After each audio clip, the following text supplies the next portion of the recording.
And now he's installed on the YouTube. Right too. No, it's like good stuff. Like random ass mountains. His brother is there. His work. Right? No one else ever like used them or stuff because he makes like I think the. Anyways, can you check the not all that live stream? Hey, that's so cool. You do that.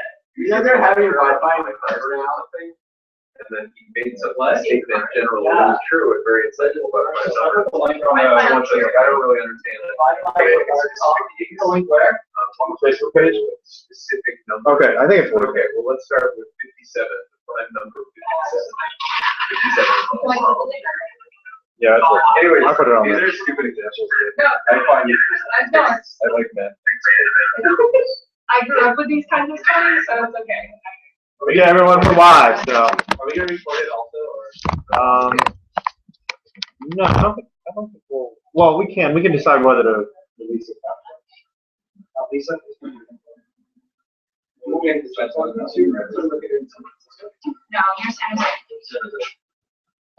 I was just looking at the Brad.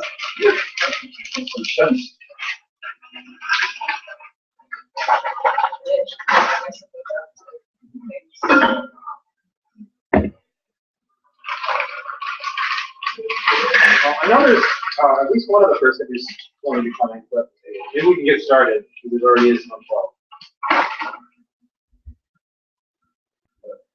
One of our presenters at point had a little bit about the first question.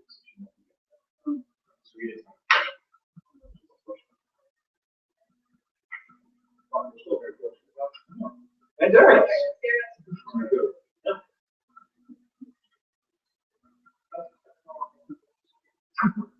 We just have that much time. So, yeah, back to that.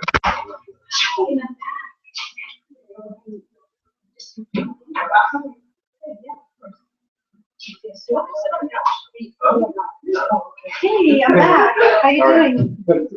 I'm just coming out of your Yeah, okay. Are we starting? What?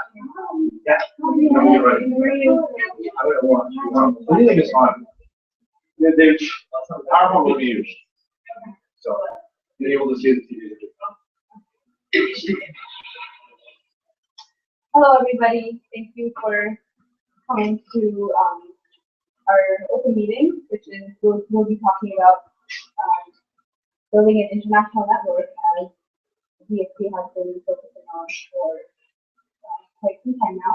But I wanted to introduce some guests we have here, Almira and Priya from the tour, and they will be actually talking to us about the development and growth of DFP in their city and how they've been, what they have been doing with their leaders, and I'm looking forward to sharing their development and growth in their culture. So. Speak up so that Okay. laptop. Got it. Mine is great. So. All right. So, yeah, you want to come on? I'll work your presentation. Okay. I'm going to raise my computer as well. So I can read it. I think you can. I think you do. Yes, because then there's. Okay. Yeah.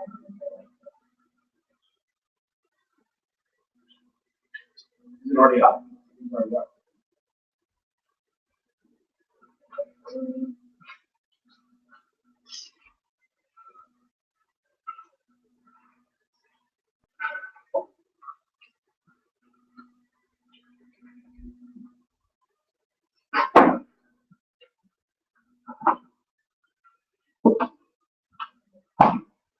Oh, okay, perfect. I'll do that. Okay. So, my name is Almira. I am from Vancouver. I'm in the area of Vancouver. So, I'm going to talk a little bit in the Europe, just jump in at the fit. So, I guess the purpose of this short presentation is going to be an explanation of where DFP basically started and how we've grown, and also the purpose for me is to practice speaking in public and to other people, because we are hoping to do more discussion anybody know where Vancouver is? Basically directly north from here. Yeah, so, yeah, I know Priya from so. Yeah, so I guess a little explanation. We go by direct section where Vancouver Provincial Territories, and that's because Vancouver or Canada or British Columbia as provinces and cities are on Indigenous land, and that land, there's no treaties on that land, so that means that the people who were originally there never gave the right for settlers to like have this land and have all the country on the land. So the Coast Salish people are the people who were there originally before the colonizers were there. So this is just a picture from my last action. So I'm going to give a really brief history about DXC Vancouver. I know a lot of people know this story. So we've been doing DXC actions in Vancouver since November of 2013. So this is kind of our 1 year anniversary now. I think the only day of action that we missed was the die-in. So we've almost been there since the beginning. And it used to be run through this group called UC Activists for Animals. And that was a club that was operating on one of the major universities in Vancouver. And Wayne just reached out to Wilson and was like, hey, can we do this action? And no one had really done protests before, and people were maybe a little uncomfortable with the whole idea. So that first picture there is our first demo, and you see like a really terrible sign. I don't even know if you can read what's on there. It's really just something we didn't go inside, like we just did outside and like we put it with I think like super animals. So it was very different, and since then we have grown quite a bit into doing maybe more in-store disruptions. One of the ones we did there, we actually managed to like, carry somebody into a Chipotle and I placed my body on the table of the Chipotle. That was like a long shot from where we came before. Just standing outside. It's very homemade side. So I think a few milestones in our campaign in Vancouver have been when a bunch of people came up to the Bay Area, from the Bay Area to Vancouver to do a presentation. This was on I think the first DXC tour. And we had a lot of good turnout to that discussion. I think that got people really excited about it. And that helped our movement grow. And then the bad thing was that we lost Wilson because he went to go do some military service. So that was a big blow to our group because Wilson was a super awesome activist and great at organizing. And that was one of a milestone in our campaign that was but he is now done his mandatory service. So I think one thing that I think is important to think about when I reflect on the industry in Vancouver is to know kind of the context in which we are operating. So Vancouver was already quite busy with activism when we started doing DXC action. So there were already lots of local groups. They were already using lots of different tactics and working on lots of different issues. So no one was doing exactly what DXC was doing, but there were groups that were doing like street theater style demos. There were groups doing like protests of loud chanting, and there were groups that were providing education about the humaneness. So it wasn't like we had a bunch of activists waiting to do that action for that. They were already quite busy, and I think that kind of makes it our development. Yeah. So slowly, as our group grew a little bit, it became more difficult to organize through UBC Activists for Animals because we didn't have a home base, we didn't have a website, we didn't have really anything, and we needed to be more autonomous from UBC Activists for Animals. They wanted to focus more on the things on campus, and we wanted to do, I guess, just more like DXC as a separate entity from UBC Activists for Animals. So we decided that we should kind of organize some sort of core and some sort of specific DXC organization in Vancouver. So with the help of Chris and Wayne, actually, I think we finally pushed towards having this first open meeting where we invited anybody who was interested in learning about direct action everywhere, or anybody who was interested in coming and being a part of it, just to come to this meeting. Chris was there and Wayne was on Skype, and we basically talked about DXD, and then I was like, okay, whoever wants to be interested or wants to organize with us, just message me, and we'll go from there. So out of that, we kind of had a group of people who were interested in organizing. So I guess people who were doing DXD stuff from the beginning is like Darren there with the megaphone, and Caroline down here, and then I started getting involved a little bit around May, and then out of this meeting we recruited Dario and Paula and Sophia and Sarah and Taylor, and then we asked Carissa down there to become our media person because she's a journalism student, is really great about doing media stuff. The first time she ever helped us with our media releases, we got press conference the first time. Because like we get these emails from Brian, and it was like,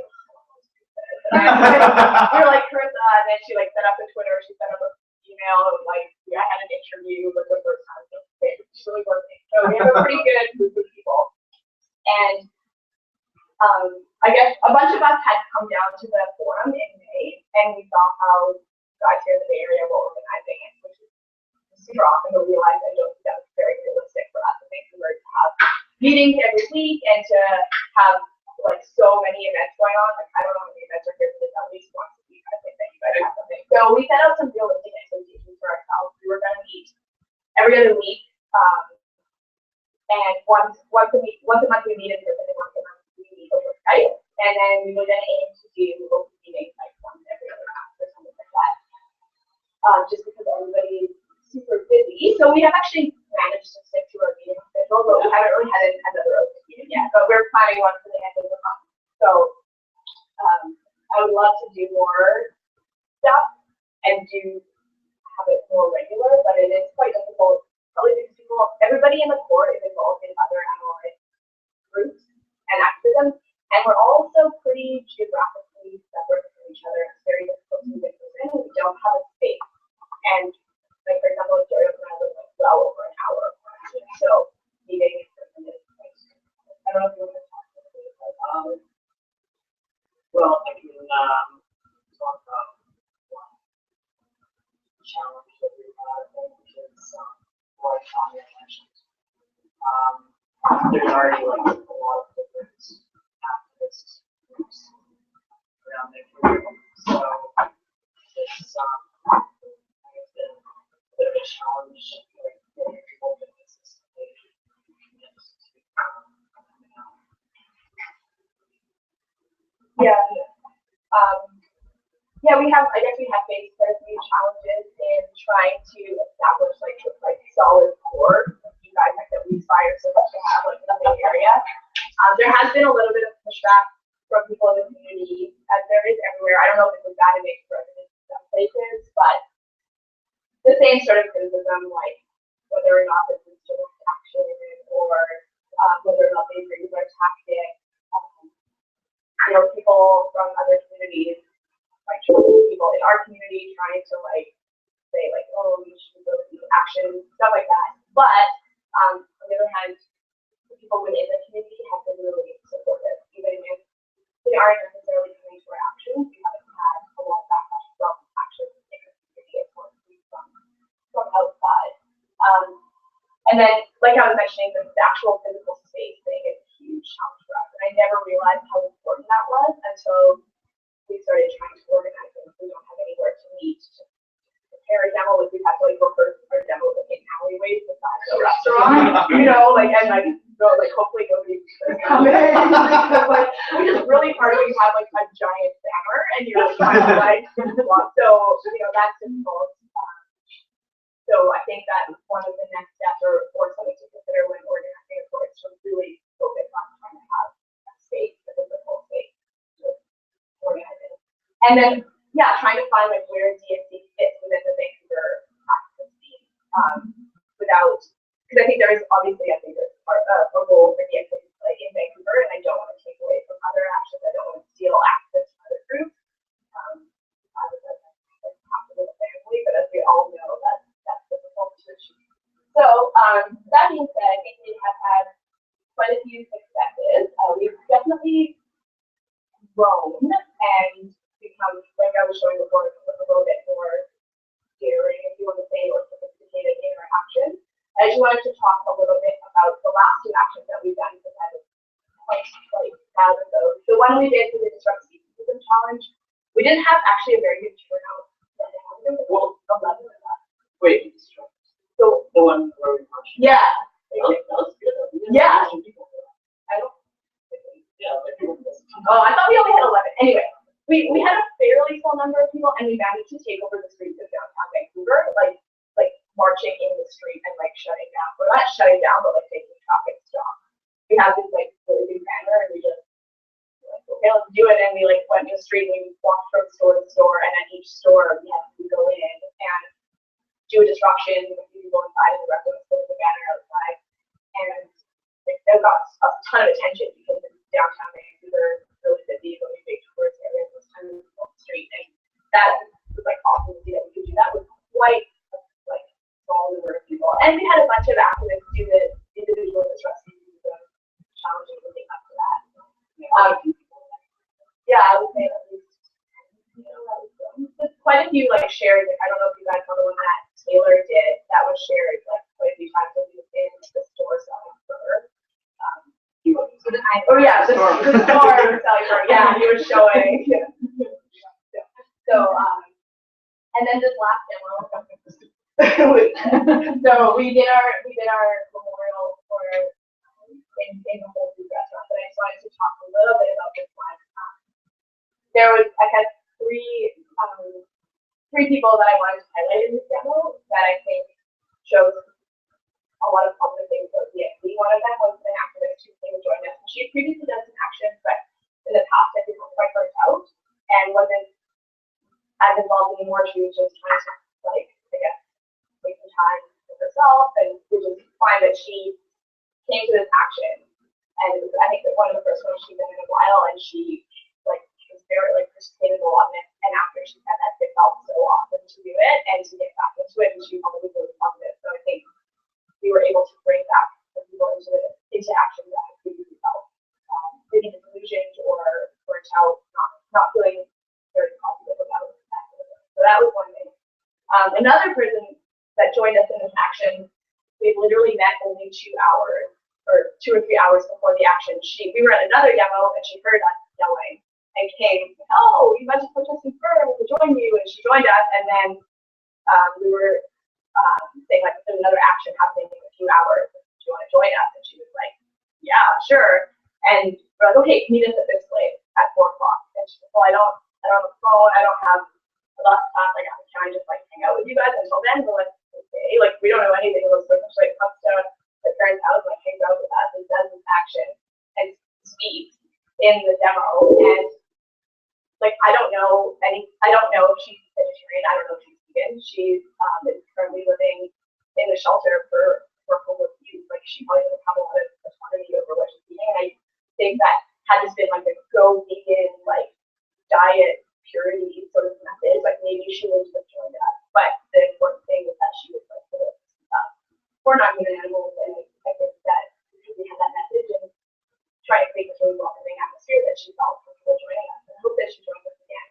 And then the last person who I want to talk about was my dad, who joined us. That's really cool. Who joined us in action. And I think like obviously that was like really important to me, but I think it's also like to have like he's like a white like middle class man that's not really that's group or anything. But I think he's not really a traditional person who would join an action like at this time in his life. Like he's never done like activism before. He's never really been exposed to it other than in like the past year. And he's actually like underneath that coat is wearing like a older year-old like shirt and like and he like really I think he had like a really positive experience as well. So I guess I'm highlighting those people because I think that that's one of the things that TXCC would attract these people who might not otherwise be involved in activism because of building a community, building a strong community. And so yeah, I mean, I guess like you guys see those videos. What we go after? I guess we go after the last one. Yeah. Okay. Yeah. So just to kind of sum up some of the lessons that we have learned, kind of like I was mentioning before, the importance of space, having a physical space, and looking if it's realistic for me to rent a bigger place in the middle of Vancouver, which is like here very expensive. Think that a really realistic option of creating a really welcoming community, not inviting anybody who's willing to consider the idea of animal liberation or speak out for the animal liberation to join us regardless of where they are in their like individual journey. And also showing solidarity with other groups. I think it's really helped us in Vancouver. So people who do the actions consistently show up to other people's demos. These are all pictures of an XDXD activist doing demos or whatever.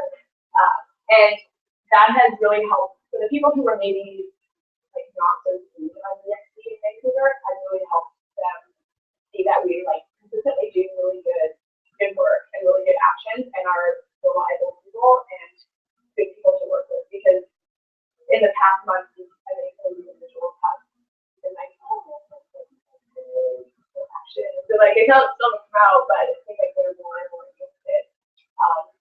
That's the top picture there. That's like a climate change rally. This one here is a photo of us at a protest that the SPCA was having a gala where they were serving dead animals for the fundraiser. So we went and protested there.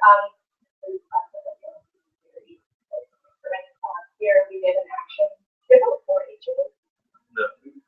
Yeah, it's like a agricultural program where they like teach children how to raise animals and yeah. So this was like doing a demo inside one of their. Well, they don't. Well, they sell them. Just yeah. It's like so. We went, and that's like I think the first time that had ever been protested at a big fair, like one birthday, like so.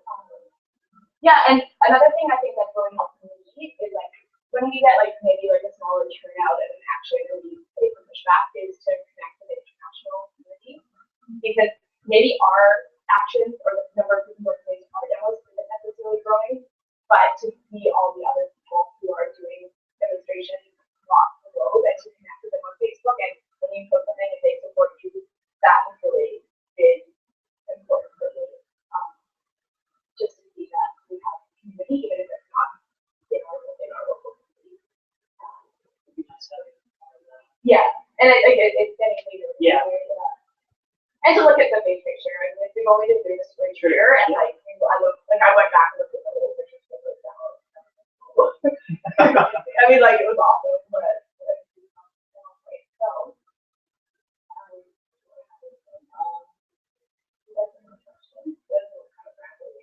I'm curious, how did the protest at the SPCA go? What was the reaction? When we were doing our protest, we were very explicit on the megaphone about like how we support the work that they're doing for talking to cats. And actually, I think the SPCA in terms of SPCA is like fairly progressive in terms of wildlife issues and stuff.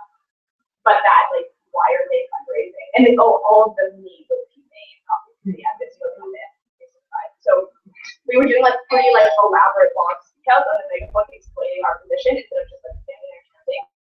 Yeah. A lot of people like walked by and were like pretty supportive. I was talking to them, like a gal afterwards. There's people who were flashing outlays there, and I was talking to them about it. What do you guys think? And they're like, well, I eat meat, but I think that it is really that stuff.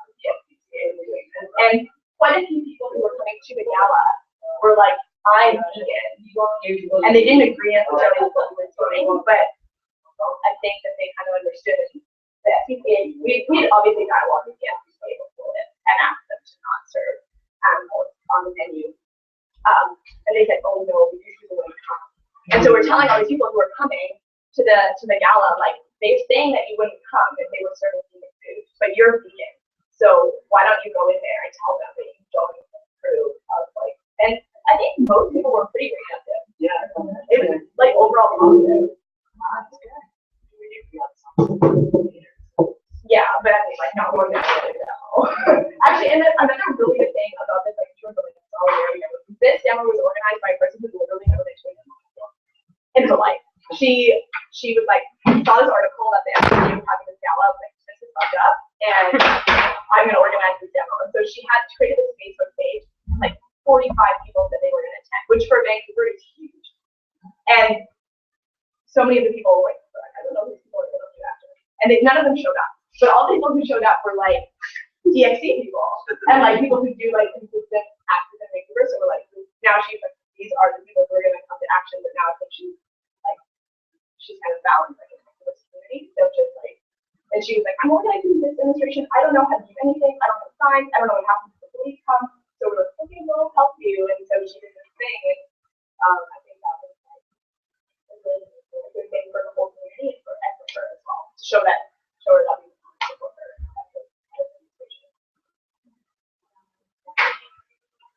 Did the SPCA respond? I mean, I think they like then like the response is like we have vegan options and we understand that like people want to be vegan, but we need to we need to make it accessible. Like again, I don't even understand what that means. Like if there's like a section of the population that would like cherish a vegan meal for dinner, but like yeah, then they didn't. As far as I know, they haven't had this sort of response, but they definitely like felt the heat. So they had this like green carpet, like they were greenwashing as well. Oh, this green carpet that went from like this is like the ritzy area of town that went from like the outside in. As people came in there like you know limos or whatever, and then they walked down this green carpet, and instead of like walking nicely, they could just chanting. And I think that so it obviously. And this isn't the first time. The FCC, I don't know if it's the same here. They have served animals at like every country. They have this like pause for a crosswalk, and they always have it after. And we've always gone and with it at the finish line because we can let it in and like information. But we've asked them lots of times. They've never responded in a good way. So there was quite a few people in the like vegan, I don't know, access to vegan they were not happy with us protesting. But I think it kind of they need to know that we were serious about this.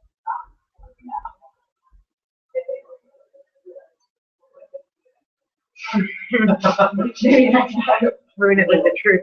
Yeah, and like it was so weird because they invited these chefs to prepare the meal, and they were like chefs from some of the chefs were from vegan or vegetarian restaurants, and so they could have clearly made like these like really good vegan dishes, like high end, like you know, it didn't have to be like vegan. They actually serve meat and chicken and Oh yeah, humane, SPCA 5-star rated or whatever, you know. And it was, yeah. wow. So the SPCA in Canada is involved in certification. Yeah, they have an SPCA certified. Australia and UK. The SPCA in the United States, the SPCA. Yeah, But they do serve meat. Some of them. Yes. I mean, the SPCA and a lot of them do. yeah, like it, I mean, I don't think they're like an animal liberation organization, but the least they could do is not serve animals. Exactly. Like, you don't, I mean, yeah. And they do advocate for farmed animals, according, you know, they, like, I think that's what they say, and that's what they were telling us there, like, really, because you're, like, attributing to their murder. Yeah, it's totally wrong, but at this point, anyway, it's very interesting. And every SPCA is different too. Yeah, every you know, it's individual, depending on the board and the management. Yeah, and I mean, we were clear to them, like, they don't need to say, like, to support us, we need to be vegan. But you don't even have to advertise it. It's just like, don't put animals in your fundraiser, but you don't even need to make a big deal about it. But apparently people won't come, which is, I don't know. How come this humane washing? It's, yeah, like, yeah, it's pretty big. We've done a few So I guess one thing to mention is that Chipotle in Vancouver is like not really at all. They get one Chipotle, and actually the first few demos, like people were like, oh, there's a Chipotle here. Awesome. Like we were like, we were like advertising for Chipotle because we knew where it was, and it was pretty small. So we have done like we did quite a few demos at Chipotle, but we have kind of been doing that. I think going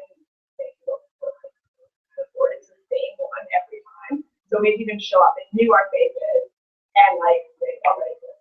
We didn't even engage with them more than person. So this is one store that like makes me so angry. It's called Caption Plate, and there's about 3 or 4 stores like this in this one area of town, which is like this area. And so we did. This was the one place demo.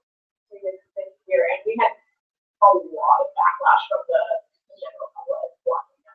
This is one of the only places where you can get ethical meat. Like, why are you protesting here? You should protest that Safeway. You know, like, why? This is the one big store, and they're like, well, this is why we're here. But they have covered by Paula there. It says like they're advertising respectfully for this. Like that's like the language that they're using. I've seen more stores of this long time actually. Like, so there's another really small one. Yeah, there's one now by yeah, it's called Organic. So it's definitely prominent. It is something that other groups have addressed before. Like I also work with an organization for Liberation BC. We do more like labeling type stuff, but we do have like humane, organic, sustainable information that support all. But yeah, it's an issue, and a lot of people want to. So I think that's why I agree with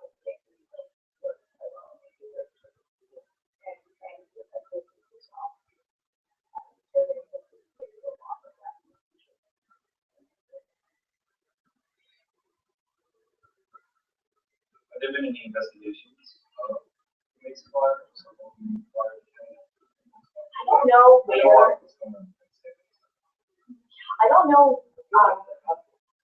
They haven't been up like humane, so like I don't. There have been a ton of investigations in Canada. I don't know basically the one that was huge in BC was the last hospital. I don't think they claim to be.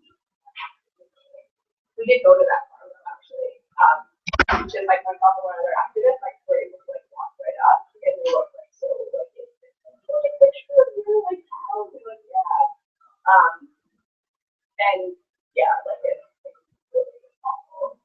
But I don't think they marketplace. I think a lot of it is just talk, and nobody can afford it anyway. So everyone's like, yeah, he made me awesome. I'm just gonna go, you know. So not only are they obviously wrong, they don't even follow them. There was a store in North Vancouver, which is like a suburb of Vancouver called Ethical Kitchen. That was all that was like really neat as a restaurant, and then there was quite a bit of backlash against it, so they opened another one in Vancouver. But it was connected to the store. They shut down.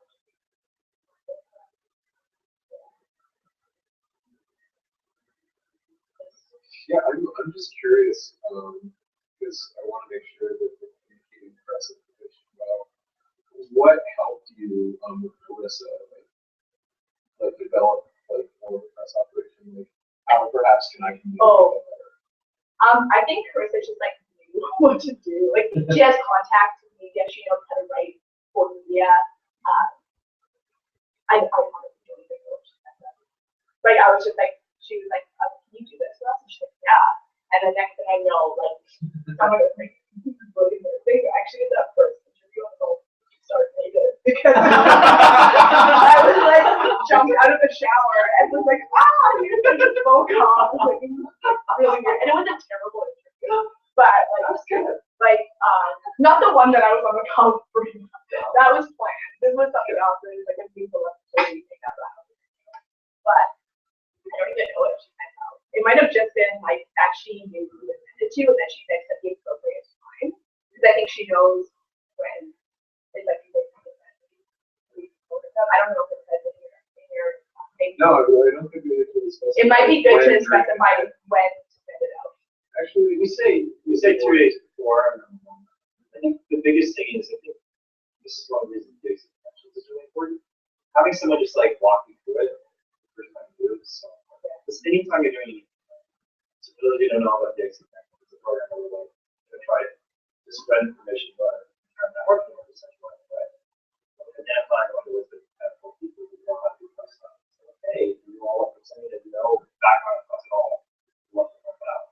So, yeah, basically, it's the voice on I think one thing that helped us a lot with establishing like an actual core was that we delegated tasks. Before it was like, here's a group of people and we'll kind of all do something. And then we'll all plan a demo. And then it was like, well, nobody was actually responsible for a specific thing. And then it never got done, or we got like 2 people that was different. Like, we weren't like, you're going to make the event page, you're going to do this, you're going to make the signs. Like, and now we've been like, for our last demo, it was like, hey, I did the event page, all about the flowers, like actually make the sale. And it's delegated like that, so people have a task and they do it and it gets done and it's done well because they're responsible for it. I think that helps just organizing yourself somehow, having an accountability process. Doesn't you don't even have to be necessarily an expert at something, just so you know who's and it makes it that nothing gets mixed too. I'm sure a lot of times in the past, great intention to sending out the press release, and then nobody knew whose job it was. Like I'm sure as we send out a press release for the FCC, that we post but actually, in course, our candy demo with 4-H got post demo coverage because Chris was sending out those like so yeah.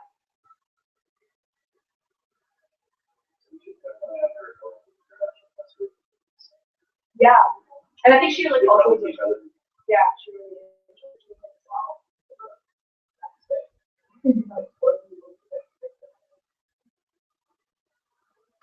Yeah, any other questions?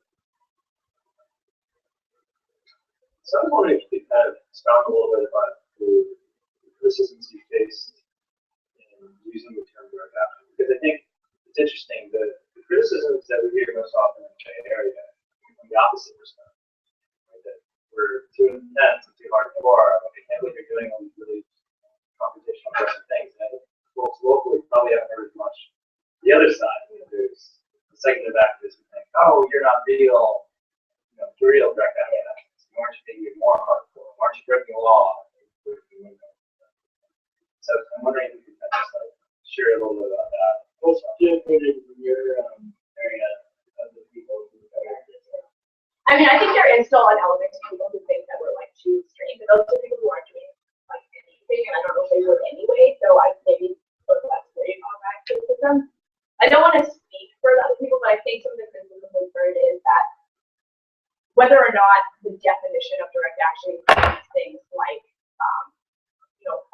even like people saying act out with their conversation, like an honest conversation, they would consider that direct action. Whether or not that's actually the definition, I think people feel that direct action in the animal liberation movement has a specific meaning, it has a specific history to it, and that by then saying that this is direct action, we're collecting that history, and maybe the people who they did something that was more traditional direct action, they maybe faced consequences, were in prison, and maybe they're already not receiving a lot of support from the community. So then by saying that what we are doing is direct action, they might become even more neglected because it's not like, oh, they did this like really powerful thing and we should support them. And like, so I think that might be some of the criticism. It's not acknowledging the history of the animal liberation movement and minimizing the sacrifices that other activists have made to do direct action. And I think those criticisms seem to like more in Vancouver because we have this like annual conference, or it's called the conference. We're the big facility that they want, and Wilson did this presentation on direct action everywhere. This was back in March, so it wasn't really huge thing yet. And one of the people action, so I think that got people a little bit thinking about direct action. And then we had a few activists in Vancouver do a demonstration that was traditionally more thought of as direct action. I don't know if direct action happens, or if you guys know what the concept is. It's like the biggest rodeo on earth. This giant party in Calgary, and they have like horrendous animal abuse rodeo, and they lost themselves to be in the trap of the ring during the chuck wagon races, and the lady that started the chuck wagon races by a few hours. And so they were arrested and everything, and so like it was like a very powerful action, and it was like an awesome action. And I think that got people, this is direct action. None of this is direct action. And so I think it kind of polarized even further. So yeah, I think that's where they're coming from. I don't know. That or if you want to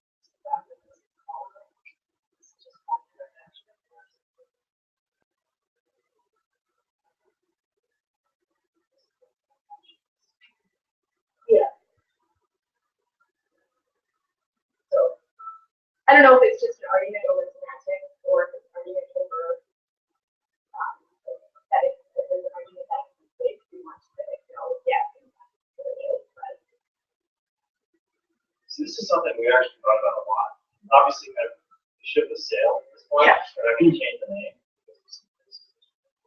And I'm certainly understanding some of the resistance, but we actually specifically named the organization Direct Action World because we wanted to explain this concept in the context of historical struggles of years.